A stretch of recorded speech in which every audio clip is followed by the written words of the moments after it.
Velrak traced a long, scaled finger over the fragmented records, pupils dilated with confusion. The event was there, in every empire's archives, but always half erased. Red Echo, the term kept repeating, not in celebration or honor, but in caution, bordering on terror. Whole species, centuries apart, had logged it with one common phrase: never provoke Earth again. He had combed through war data from the Droon, the Heliad Confederacy, and even the notoriously silent Varnak Dominion. Every civilization that had contact with Earth left the same trail: initial aggression, unexpected resistance, catastrophic loss, and then absolute silence. Not a single public record explained what happened. Some had scorched their own data. Others simply locked it behind black-coded encryption, accessible only to their ruling caste. Velrak had clearance, but even his access couldn't decode most of it. What he did recover were fragments, sensor logs ending abruptly, visual, files showing Earth's blue skies before dissolving into static, and recorded orders that halted mid-word, as if spoken by commanders who suddenly weren't there. The deeper he searched, the clearer it became. Something horrific had happened during the Red Echo incident. Something that made entire empires abandon their campaigns. It hadn't even been a large-scale invasion. From the bits he recovered, the initial deployment involved a single test fleet from the Droon Empire, which had considered Earth a primitive, disconnected world. Not worth diplomatic ties, certainly not worth war. They saw it as an opportunity to observe a non-unified species under stress. But the reports ended in weeks. One intercepted message chilled Velrak more than the others. They are not unified, yet they move with purpose. No command, no hive, just fury. Earth at the time hadn't even achieved full galactic integration. No FTL travel, no planetary shields, no telepathic diplomats. And yet they broke a Droon expeditionary force in less than a month. No trace of the ships, no survivors. The term Red Echo had originally been a Droon codename. After the incident, other species adopted it as a whispered warning. No one quite remembered what the red stood for. Blood, radiation, smoke. Maybe it didn't matter. What remained was the echo, a ripple of fear through the centuries, across dozens of species. Earth had left a mark that refused to fade, even as those who'd witnessed it disappeared. Velrak began to obsess. He sifted through ancient Earth transmissions, news reports, military radio, even music. Patterns emerged.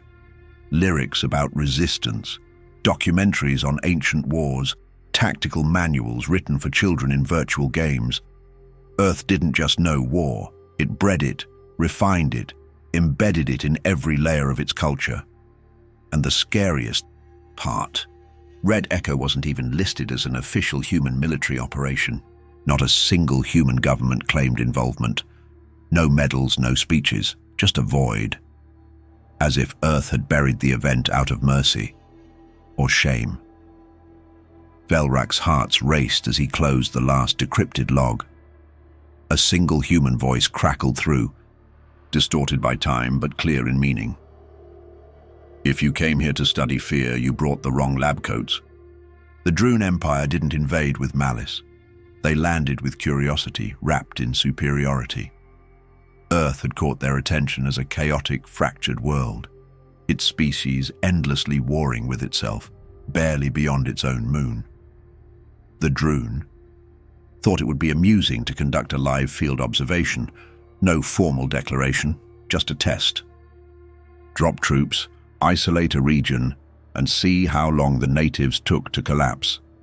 It was supposed to be academic. They chose an unremarkable continent and disabled all satellites above it. Communication networks fizzled, power grids shorted, a shimmering wall of static blanketed the skies. Then came the descent. Sleek black Droon transports, humming with anti-grav precision, deploying battalions of soldiers in exo-armor so advanced It could withstand direct kinetic bombardment. They expected resistance, maybe some primitive weapons. A few tanks, some shouting. What they got was silence. The first 12 hours passed without a single encounter. Entire towns were empty, streets abandoned, houses with warm meals still on the table, TVs flickering, car engines idling. The drone mistook it for surrender. They relaxed, dropped formation, started scanning infrastructure. Then the first squad vanished.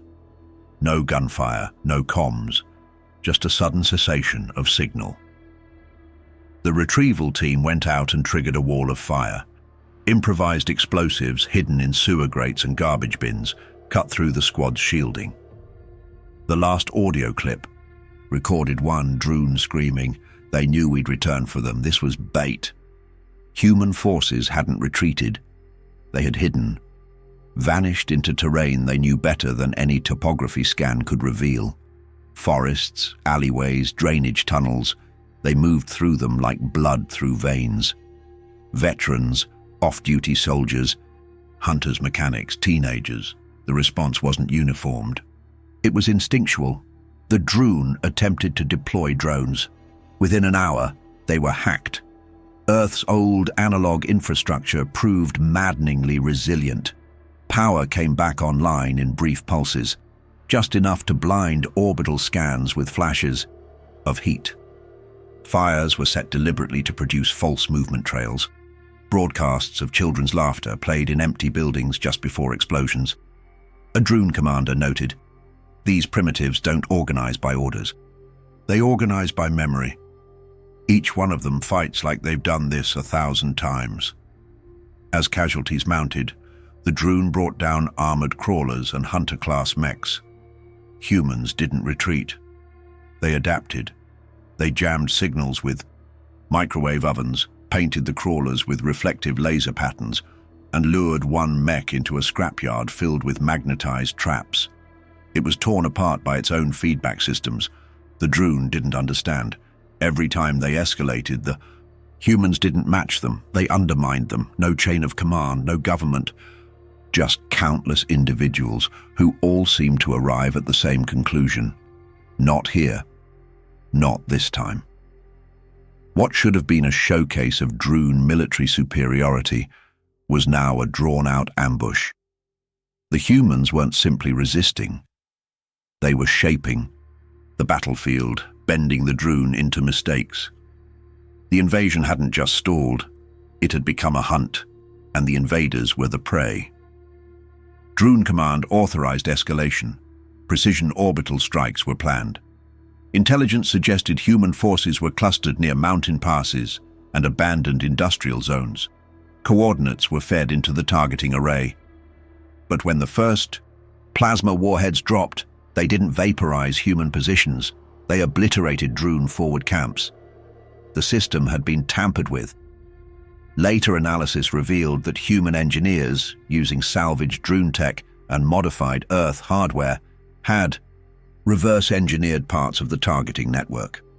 They redirected the strike patterns just enough to reroute destruction onto drone assets. It wasn't sabotage born of desperation. It was surgical, intentional. A response built on patience and deep understanding of their enemies' habits. In another sector, a drone transport was downed using nothing but a rebuilt Cold War missile system, calibrated overnight by a former aerospace mechanic, a physics teacher, and 2 teenagers with a drone hobby. The missile struck just beneath the cockpit, triggering a chain reaction that sent the ship spiraling into a ravine. There were no survivors. Humans reached the crash site first and vanished before the drone arrived. They left only a scorched message spray-painted across the wreck. "Try harder." Morale within the drone ranks plummeted. Soldiers began refusing orders, requesting extraction, questioning their leadership. They had trained for war, but not like this. Not the kind where shadows moved with purpose and silence screamed louder than weapons.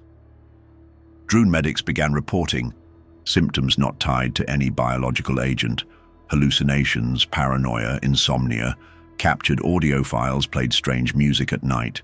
One Droon patrol reported hearing an old Earth song drifting through the woods, melancholic, human vocals singing, of loss and defiance. Moments later, they triggered a series of mines and were gone. What disturbed the Droon most was the emotional contrast. They found human soldiers offering food to their wounded, even whispering comfort in the chaos.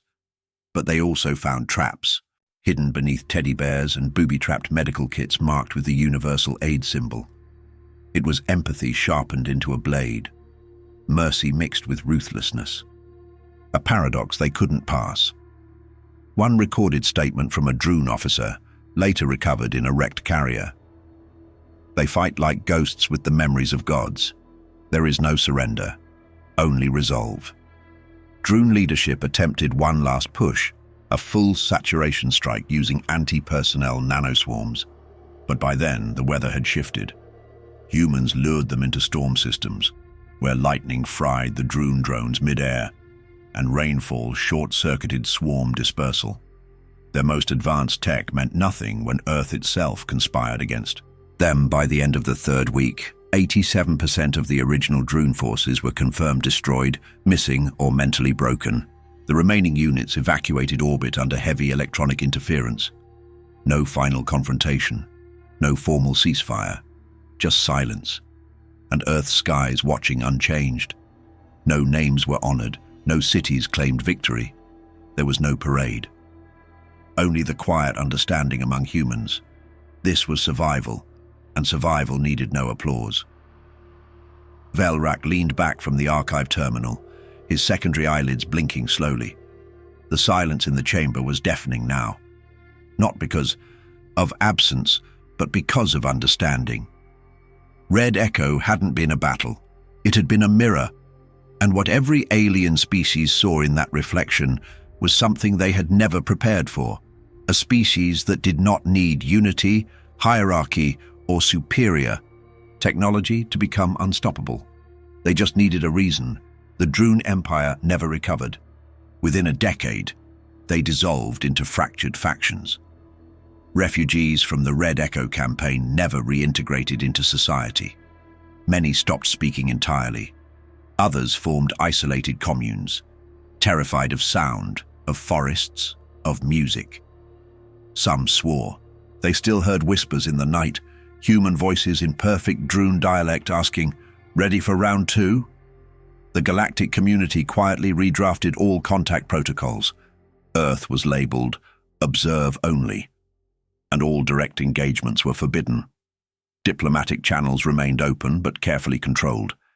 Even the most aggressive empires treated Earth like a dormant volcano, harmless if left undisturbed, world-ending if awakened. Velrak reviewed his notes. Earth had no monuments to Red Echo, no official logs, not even local legends. It was as if the species had collectively chosen to forget what they were capable of, or worse, they remembered, and chose silence over celebration. That kind of restraint, Velrak realized, was more frightening than any weapon. There was no single hero, no president, no general, no chosen one. Just countless humans, different in language, belief, and background, who instinctively acted as one when threatened. It wasn't strategy. It was memory, ancestral, inherited, unspoken. One final log file waited in his queue. A decrypted Droon, distress call, barely preserved, static, filtered through desperate breathing, the voice trembling. They don't fear death. They welcome the fight. They learn while bleeding. We thought them divided. We mistook noise for chaos. It was coordination. Terrifying, beautiful coordination. We were the test subject, not them. Velrak closed the file. His claws trembled slightly as he shut the archive node. He knew what the others would say, what his colleagues, his superiors, even his government, would insist. Bury it. Don't speak of it. Focus on present threats. But he couldn't, because Red Echo wasn't a warning about the past. It was a glimpse of what still lingered beneath Earth's surface. Somewhere, buried in human history, was the knowledge of how to dismantle an empire with garage tools and grit. How to make gods bleed using instinct alone. And Earth hadn't bragged, hadn't shared, hadn't warned. They had waited. And Velrak, now fully aware of what had happened, finally understood the fear that echoed across empires. Not that humans had done it once, but that they could do it again.